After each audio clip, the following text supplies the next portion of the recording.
माओ से तुंग का जन्म चीन के हुनान प्रांत में शाओशान गांव में 26 दिसंबर 1893 को एक निर्धन किसान परिवार में हुआ था। माओ से तुंग का जन्म चीन के हुनान प्रांत में शाओशान गांव में 26 दिसंबर 1893 को एक निर्धन किसान परिवार में हुआ था। विद्यालय जीवन में उस पर नेपोलियन, पीटर महान आदि वीर पुरुषों की जीवनियों का प्रभाव पड़ा।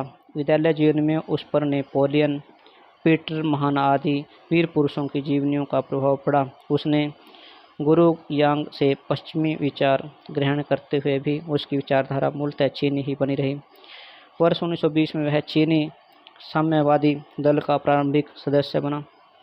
वर्ष 1920 में वह चीनी साम्यवादी दल का प्रारंभिक सदस्य बना और वर्ष 1925 में उसे दल की केंद्रीय समिति का सदस्य बना दिया गया। 1920 में वह चीनी साम्यवादी दल का प्रारंभिक सदस्य बना।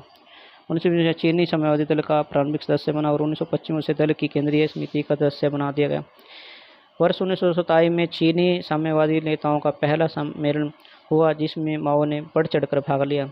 स्टालिन के दबाव के कारण साम्यवादी दल ने चियांग काई शेक की कुओमिंतांग पार्टी के सदस्यों के साथ एक संयुक्त मोर्चा बनाकर कार्य करना प्रारंभ किया, लेकिन दोनों दलों का सहयोग अधिक दिनों तक नहीं चल सका क्योंकि दोनों ही तात्कालिक राजनीतिक सत्ता पर एक अधिकार स्थापित करना चाहते थे। दोनों के मध्य संघर्ष छिड़ गया जो एक भयंकर गृह युद्ध में परिणत हो गया। कुओमिंतांग सत्तारूढ़ दल था। इसके साथ साथ प्रधान चियांग काई शेक ने साम्यवादियों को उखाड़ फेंकने के लिए नगर में उनका दमन प्रारंभ कर दिया, जिससे साम्यवादी नेताओं ने देहातों में चले गए और कृषकों के संगठन बनाने लगे। वर्ष 1935 में माओ चीन साम्यवादी दल का पूर्णतः नेतृत्व प्रदान कर लिया। वर्ष 1935 में माओ ने चीनी साम्यवादी दल का पूर्ण नेतृत्व प्रदान कर लिया। उसने कुओमिंतांग की शक्ति का मुकाबला करने के लिए खुले युद्ध के स्थान पर गुरिल्ला युद्ध की पद्धति अपनाने पर बल दिया। माओ की प्रमुख रचनाएं न्यू डेमोक्रेसी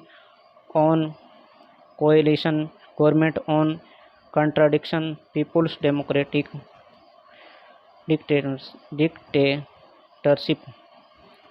न्यू डेमोक्रेसी प्रमुख रचनाएं हैं न्यू डेमोक्रेसी ऑन, नंबर 2 है on coalition government, number 3 on contradiction, number 4 है पीपुल्स डेमोक्रेटिक।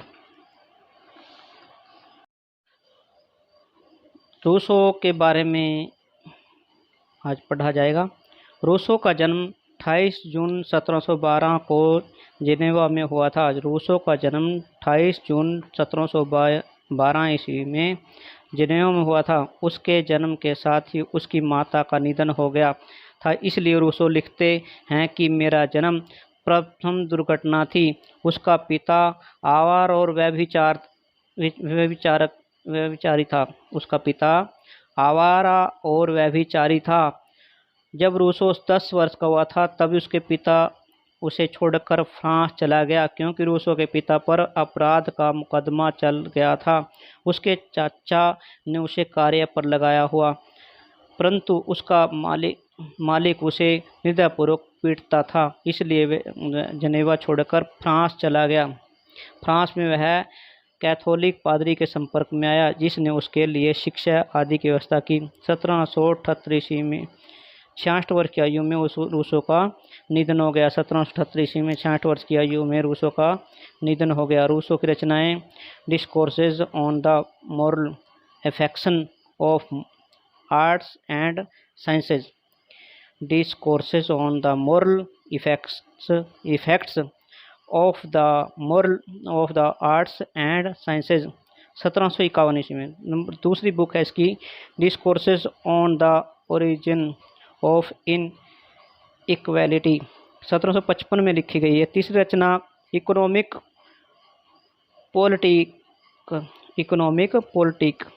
1755 ईस्वी में।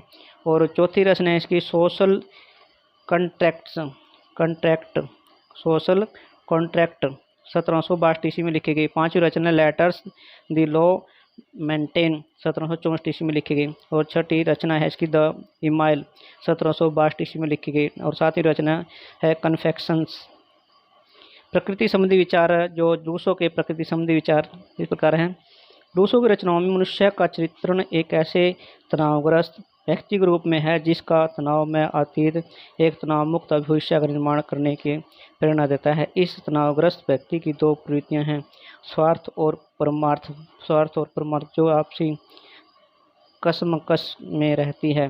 रूसो प्रकृति अवस्था में मनुष्य को स्वाभाविक रूप से अच्छा, सुखी, सीधा, चिंता रहित, स्वस्थ, शांति प्रेमी और एकांत प्रिय समझता था।